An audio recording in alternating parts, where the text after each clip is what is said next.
la bienvenida al economista Alberto Acosta Burneo, editor de la revista Análisis Semanal. Economista Acosta, muy buenos días. Continúa compleja, difícil la situación económica del país. Quisiéramos conocer su punto de vista sobre la coyuntura, haciendo relación también a este viaje que de forma inminente tendrá el presidente de la República con una comitiva hacia la China.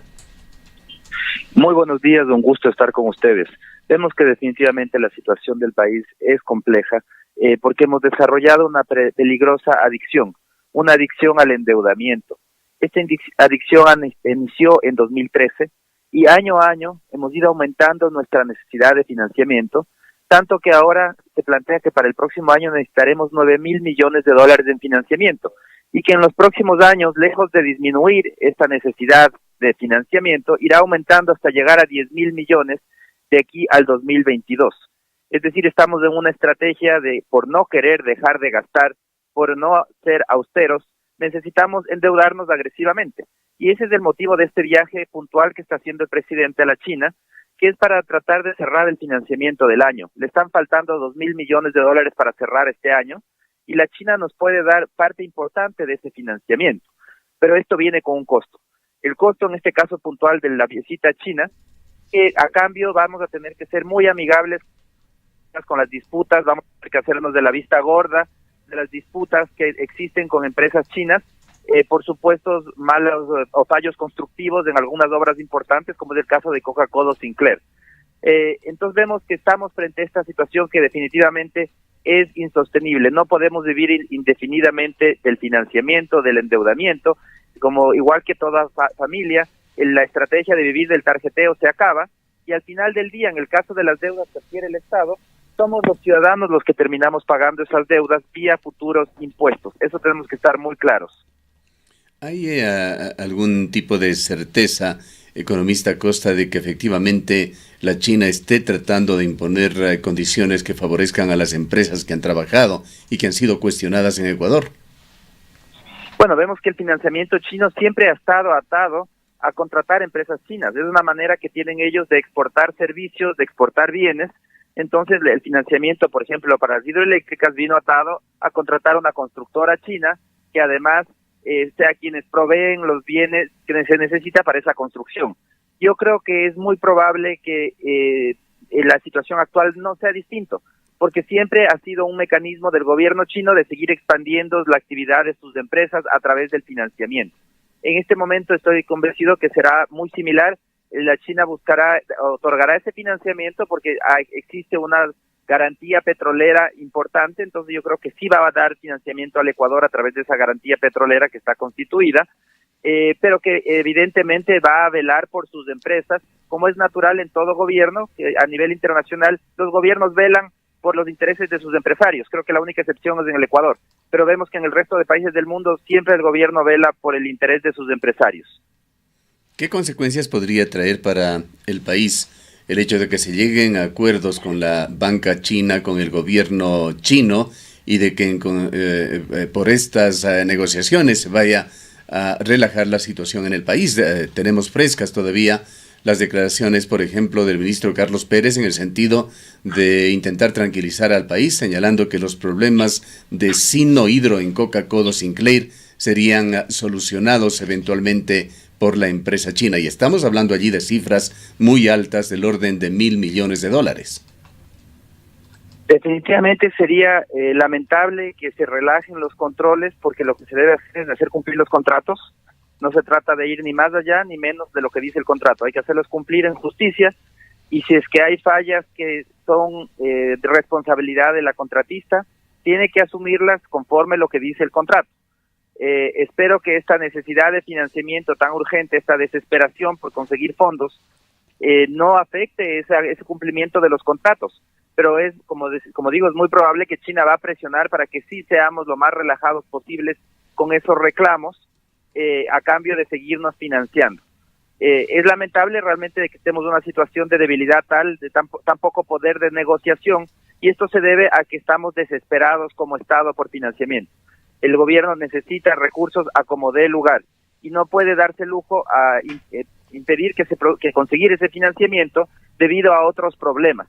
Pero esto de aquí es una estrategia que debemos cambiarla, debemos cambiar el rumbo lo antes posible. Necesitamos que la austeridad finalmente llegue al gobierno, porque vemos que ya son 12 años consecutivos de una política de mucho gasto público y que nadie quiere ponerle el cabello al gato, nadie quiere que venga la austeridad, porque la austeridad es dolorosa socialmente, económicamente, políticamente, tiene un costo elevado, pero lo que es lamentable es que simplemente la austeridad es inevitable, porque nadie puede gastar más de lo que tiene de manera indefinida. Y ese es el caso del Estado ecuatoriano, que ya llevamos demasiados años gastando más de lo que tenemos, y en este momento, en un momento determinado, nos va a tocar empezar a pagar esas cuentas.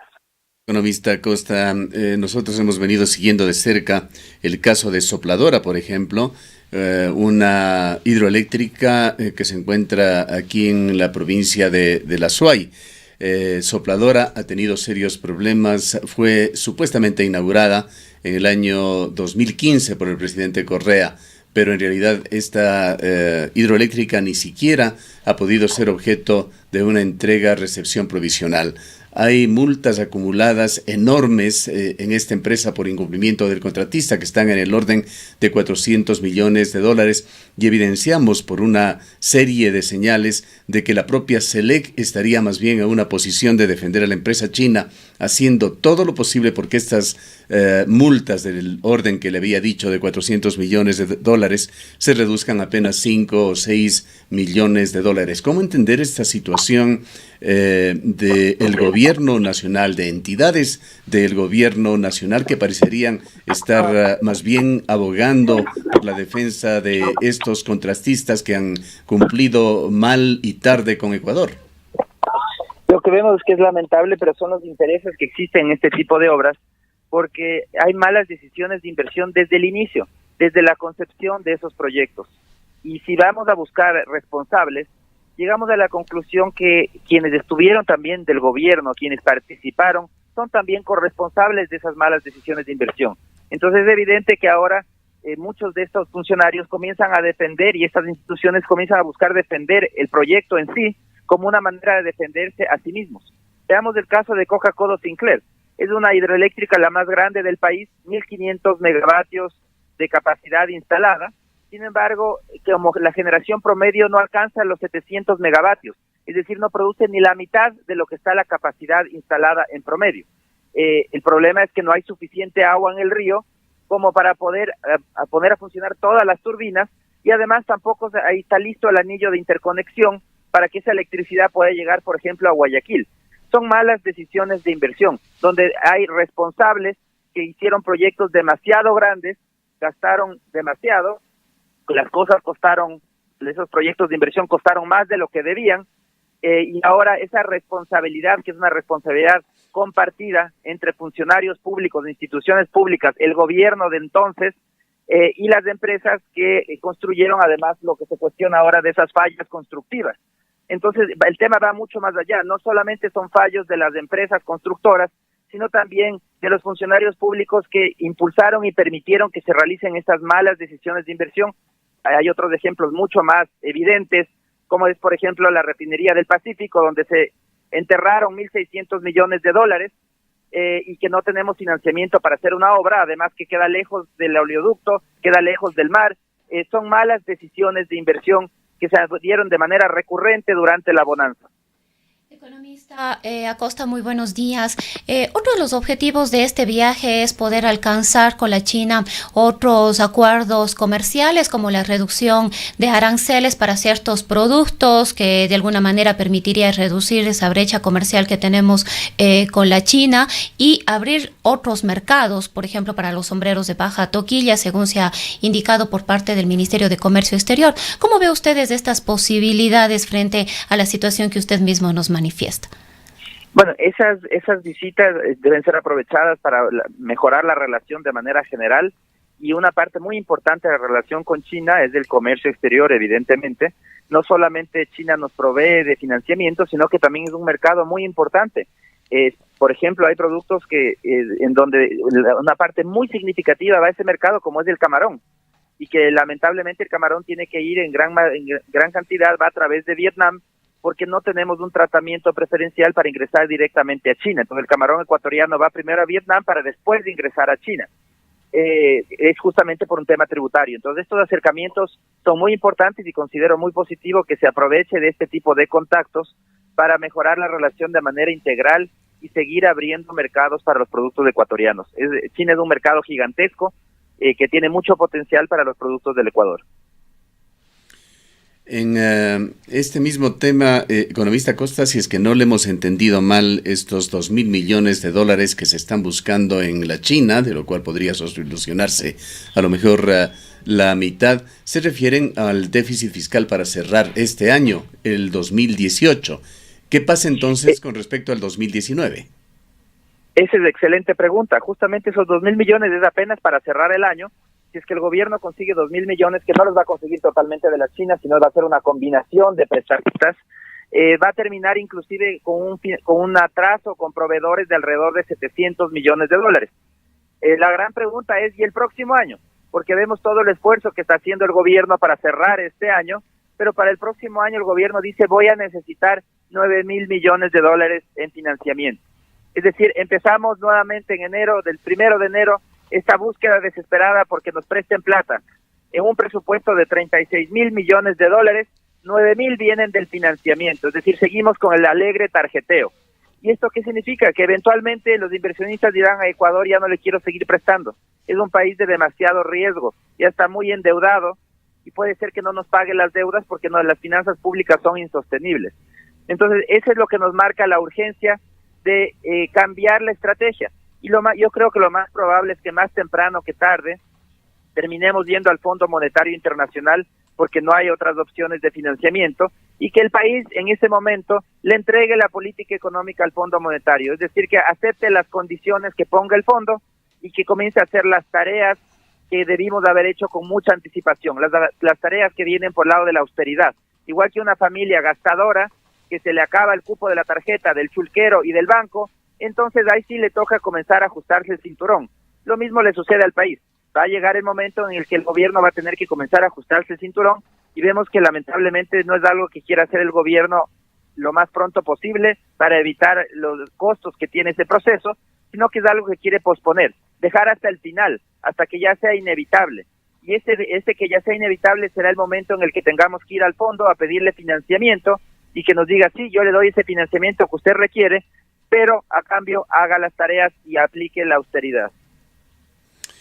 Hay, economista Costa, una situación también que se ha venido dando recurrentemente desde el gobierno del expresidente Correa y que ha sido replicada en varias ocasiones en el gobierno de Lenín Moreno, esto de emitir bonos de Ecuador. Estos bonos son, en nuestro modesto entender, una especie de cheques postfechados que en algún momento se cumplen y hay que pagarlos, además de los intereses que estos generan. ¿Cómo está la situación con respecto a los bonos, al cronograma que se tendrá que cumplir? El 20 de marzo, en marzo de 2020, se vencen los primeros bonos emitidos por Rafael Correa. Son 1.500 millones de dólares. En esa década, prácticamente todos los años hay vencimientos de los bonos emitidos por Rafael Correa. Todos los años tendremos que amortizar capital más los respectivos intereses. En total, solo en capital, en esa década, tendremos que amortizar, es decir, pagar 25.000 millones de dólares en bonos soberanos emitidos por el gobierno anterior. Es decir, vamos a tener una década muy complicada, que nos va a apretar las finanzas públicas y que definitivamente ese es el gran desafío del gobierno actual. Tenemos que prepararnos para el 2020, porque a partir de entonces vamos a tener que tener unas finanzas públicas sólidas, si no, no vamos a poder pasar esa década. Esa década es una década muy exigente por la cantidad de deuda que hay que pagar. Esto hay que estar muy claros, los ciudadanos tienen que estar muy claros.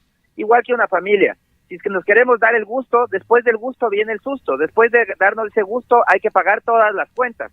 Ya nos dimos el gusto durante una década, la década pasada del exceso de gasto, puede ser muchas cosas muy justificadas, pero estiramos la sábana más allá de lo que alcanzaba y ahora vamos a tener que empezar a pagar las cuentas porque mucho de eso se hizo con deuda y vemos que ya en 2020 empiezan a vencer todos estos bonos soberanos.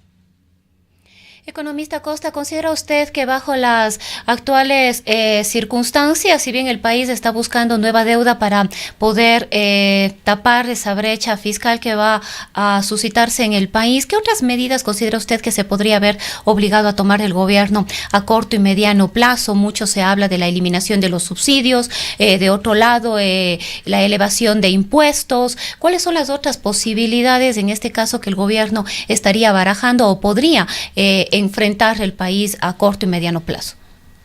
Estemos claros que el gobierno está gastando de manera recurrente, ya son 7 años consecutivos en los que gasta más de lo que le ingresa, y eso lo puede hacer por deuda, pero como las deudas al final del día, no hay deuda que no se pague, ni plazo que no se cumpla, todas esas deudas tenemos que pagarlas. ¿Y cómo pagarlas? Vía futuros impuestos. Entonces, ¿qué es lo que yo creo que el gobierno va a ir adoptando? Puede ser que no este, sino el siguiente, pero un gobierno lo va a tener que hacer. Eso es algo a lo que vamos a llegar. Es que tiene dos alternativas: o reduce su nivel de gasto o sube sus ingresos. Esas son las dos alternativas que tiene, pero tiene que generar excedentes para poder pagar todas las deudas y todo el endeudamiento que se adquirió durante la bonanza. Entonces, ¿qué es lo más probable con el gobierno actual? Yo creo que tratará de manera muy tímida de topar nuevamente subsidios, pero vemos que es un gobierno que se fija mucho en las encuestas, gobierna por lo que dicen las redes sociales, y es muy tímido al momento de tomar decisiones, no quiere perder popularidad. Y eso es algo que nos complica en el interés de los ciudadanos, porque el país necesita soluciones, no necesita, es como un enfermo de cáncer, lo que necesita es una quimioterapia, no necesita que le den Panadol, no necesita analgésicos, lo que necesita es una curación, y el gobierno no está dispuesto a asumir ese costo político, le teme muchísimo al costo político del ajuste, y entonces lo único que hace es posponer un ajuste agravando la enfermedad. Mientras le da analgésicos a ese enfermo de cáncer, la enfermedad sigue progresando internamente, y curar mucho más adelante va a ser difícil. Probablemente el enfermo genere metástasis y una curación sea extremadamente dolorosa. ¿Cómo ha quedado en su criterio, economista Costa, el presupuesto 2019? Entendemos que aún se encuentra en manos del gobierno tras haber recibido 17 sugerencias desde la Asamblea. El presupuesto de 2019 plantea una estrategia claramente correísta. No se preocupen por el gasto, endeúdense y sigan gastando. Aquí no pasa nada, es lo que nos dice el presupuesto. Que siga la fiesta, así lo podemos resumir, y es lamentable porque esto significa que se sigue agrandando el tamaño del problema. La deuda se sigue acumulando, la visión del gobierno es que supere el 50% del PIB el endeudamiento, existen otros pasivos, lo que haría que supere el 60% del PIB, es decir, el gobierno sigue adquiriendo nuevas deudas, que somos los ciudadanos los que vamos a tener que pagar. Y esa estrategia que plantea el gobierno es una estrategia muy débil, porque depende de que haya inversionistas que quieran prestarle al ritmo que el gobierno quiere. Entonces, definitivamente en este presupuesto no hay austeridad, no hay un cambio de rumbo, es una continuidad de lo que vivimos en la década anterior. Es decir, el gobierno no está dispuesto a tomar la decisión política y el costo político que eso implica de cambiar el rumbo, de ir hacia un rumbo sostenible, un rumbo en donde se priorice el crecimiento desde el lado del aparato productivo y no donde se priorice la deuda para que haya plata para seguir consumiendo. Definitivamente el país necesita un cambio, y veo que lamentablemente el gobierno no está dispuesto a hacerlo, y además va a un ritmo tan lento que las pocas medidas que las toma, ya vamos casi 2 años y vemos que no hay medidas importantes para poner en orden las finanzas públicas. Ha habido avances mayores, eso sí, en el tema productivo, cierta eliminación de trámites que es muy positiva, incentivos tributarios, hay mucho más por hacer definitivamente, pero por el lado fiscal se ha hecho muy poco. ¿Tiene de cualquier manera capacidad de maniobra aún Ecuador para, tomando las medidas que sean del caso, honrar sus compromisos financieros a futuro? Tiene capacidad de maniobra definitivamente, y lo importante aquí es que se vaya tomando medidas para poner en orden las finanzas, para que el costo de esas maniobras no llegue de manera tan fuerte a la población, porque el día de mañana para conseguir recursos podrían decir, bueno, subimos del IVA al 18%, pero eso tendría un costo muy fuerte en la población, seguir cargándonos de impuestos a los ciudadanos para sostener un gasto público irresponsable. yo creo que por ahí no debe ir la solución. La solución es poner un límite ya a este tamaño del Estado, limitar el despilfarro en el sector público, que todavía continúa, a pesar de que ahora tiene menos recursos, pero sigue endeudándose agresivamente para seguir gastando, y nos dice que eso nos va a dar bienestar. Lo que está haciendo solamente es posponiendo un ajuste que eventualmente, cuando ya sea inevitable, será un ajuste más doloroso y más fuerte para toda la población. Un tema final, economista Acosta. En entrevista con CNN, el presidente de la República la semana pasada fue cuestionado en cuanto al seguimiento de la ruta del dinero y a la recuperación del Estado ecuatoriano del dinero perdido. Una respuesta que mereció muchas observaciones y críticas dio el presidente, señalando que tenían ubicados $5 millones en alguna cuenta en Miami que pertenecía a un ex viceministro, cuando los efectos de la corrupción, según estimaciones, habrían superado los 30 o 35 mil millones de dólares. ¿Qué se ha hecho con respecto a esto? Yo creo que es lamentable lo que está pasando en la lucha contra la corrupción. El gobierno anunció y prometió en un inicio una comisión internacional, y yo creo que esa era la ruta correcta. Luchar contra la corrupción requiere no solo de una institucionalidad fuerte, que no existe en el Ecuador, sino también de un apoyo internacional, porque la corrupción es un problema transnacional que existe en todos estos países. Vemos el caso de Odebrecht, cómo no solamente operó en el Ecuador, sino en varios países. Y así ha sucedido con los casos de corrupción que requieren de un apoyo y de una lucha fuerte, porque hay muchas presiones, hay muchas amenazas, y no se puede dejar solo a un fiscal para pensar que él va a hacer todas las gestiones y va a poder desenmascarar toda esa suciedad que existe en materia de corrupción. Entonces yo creo que sí se debe ir hacia una comisión internacional con apoyo de Naciones Unidas, en donde se haga algo similar a lo que se hizo en Guatemala, en donde se busque de una manera definitiva luchar contra la corrupción, porque ese es el clamor ciudadano, que se recupere lo robado. Tuvimos una década de bonanza donde el Estado tuvo más plata que nunca, y lamentablemente muchos de esos recursos terminaron despilfarrados en manos de corruptos, y eso es lo que se debe recuperar, inclusive para sentar las bases de un nuevo esquema que implica cambios a la ley de contratación pública, por ejemplo, algo que no se ha hecho, porque se dice que ahora ya hay una lucha contra la corrupción, pero no hemos cambiado las leyes que permitieron toda esa corrupción. ¿Por qué hubo toda esa corrupción? Porque había leyes permisivas, leyes que permitían contratar a dedo y que todavía están vigentes. Es decir, aquí nada ha cambiado, la única diferencia es que se acabó la bonanza, pero las leyes que permitieron la corrupción siguen vigentes. Eso debe cambiarse, tiene que haber una lucha sincera contra la corrupción, creando institucionalidad, creando nuevas leyes o modificando las leyes actuales que permitieron que se tomen los recursos de las arcas públicas, que dejaron el arca fiscal abierta, tal como lo dijo el expresidente Correa. Perú, a propósito, en este fin de semana ha anunciado haber llegado a un acuerdo con Odebrecht para recibir como país una compensación de 185 millones de dólares. Odebrecht utilizó mecanismos similares, incluida la corrupción, que lo que hizo en Ecuador. Definitivamente, esos son los tipos de acuerdos a los que debería llegar el Ecuador, y hay que estar claros, para que haya corrupción siempre hay dos partes, entonces hay que buscar también dentro del gobierno quiénes son los que propiciaron esos esquemas de corrupción, quienes permitieron esos contratos, por ejemplo, quienes cambiaron los informes para poder aceptar estos casos de corrupción. La lucha contra la corrupción todavía está en pañales en el Ecuador. Necesitamos una investigación profunda de todos los casos, que se sepa la verdad y que se recuperen esos recursos. Pero lo más importante de todo es que se cambien las leyes para que esto no se vuelva a repetir. No podemos tropezar dos veces con la misma piedra. Tenemos que cambiar las leyes que permitieron que el arca fiscal quede abierta. Eso no puede continuar pasando. Tenemos que tener unas leyes que sean más transparentes, y la manera de ser transparentes es con más competencia. Todas las compras públicas tienen que darse por licitaciones abiertas, licitaciones transparentes, y eliminar de una vez por todas esa figura de la contratación a dedo que todavía está vigente en la ley de contratación pública. Gracias, economista Acosta, por habernos atendido.